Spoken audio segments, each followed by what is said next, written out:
All right, here we are. State tournaments all wrapped up. Heavyweights are off the mat. Whitfield wins another team state title. Tell me about the weekend. It was pretty good. I mean, we had a hiccup here or there, a match that, we'd like to have back, but, in this situation like this, I think I'm happy. I'm happy for the kids. I mean, Friday was the separator day, and, and we did very well on Friday.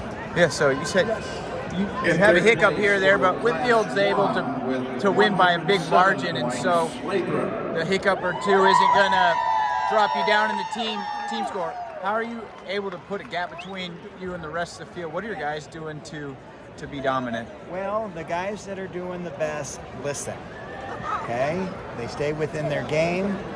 Okay, they respond to coaching, and they capitalize on it. So it's not rocket science. Yeah. They're all trained the same way.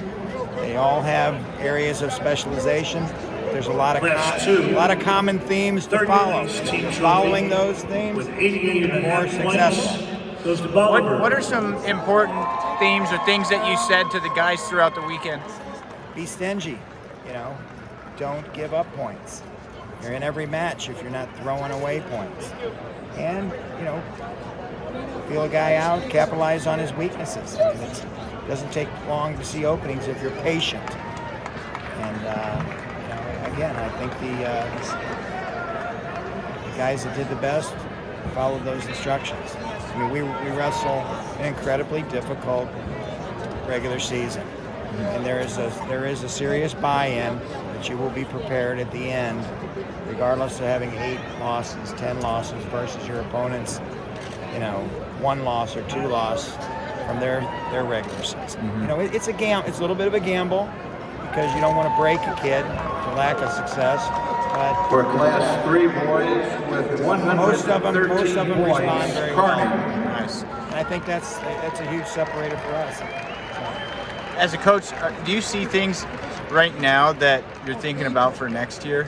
Oh yeah, I've never paid more attention to Class 3 than I did. Right, you're moving up, weekend. so that's happening.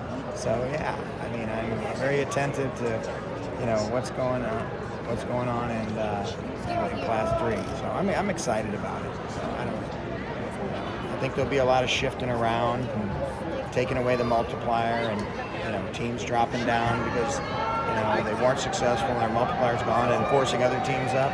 It's good for truthfully it's good for the sport. It's going to be good for Missouri wrestling. Does the move really change anything for you though? Yeah, it's an opening for a new territory. It's new rivals. With 121 points is Staley. I have felt the tension building between us and Neosho throughout the season. We see them several times. They're well coached. They wrestle hard, and I'm anxious to get in there. There's other good teams. Paying attention to Lebanon and Kearney, of course, and Smith.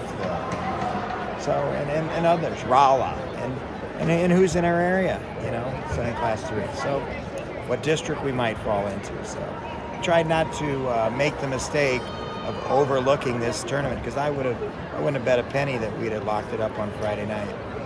With Centralia's success, they're well coached. They got some tough little kids, just little kids, tough kids, period. And but I was slightly distracted by what was going on in Class 3 as well. Yeah.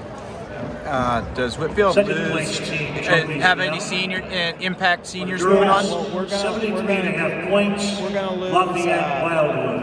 going to lose Connor McAteer, and State champ. Yeah. He's state champ. He was on a tear this weekend, and I mentioned to a reporter earlier, I think having to sit in the stands last year was a difference maker for him this year, because he dismantled those 2 kids in the kid in the semis and in the finals, and he wrestled with a completely different attitude, a different hunger that a coach can't motivate a kid like that. Can't put that type of motivation on a kid. That comes from within. What's a guy like that mean to a program? He was you know what? He was a captain this year. He took his responsibility seriously, and he became an excellent captain. We're going to lose Matt Schudig, who's a kid who started wrestling with very little little league experience, just a grinder. He's got a serious back thing going on. Ended up 6th here. Class 2. He was state runner-up last year. Second place team trophy, we're gonna have some kids who 142 ready to points, step up. We got a good middle Odessa. school group. Never been more excited about my middle school kids. So, we're ready for a new fight. What's your advice to a young coach that wants to build a program that is successful year after year? Well, a lot of people forget I did 10 hard years in the cheap seats with Whitfield, where we never turned out a trophy.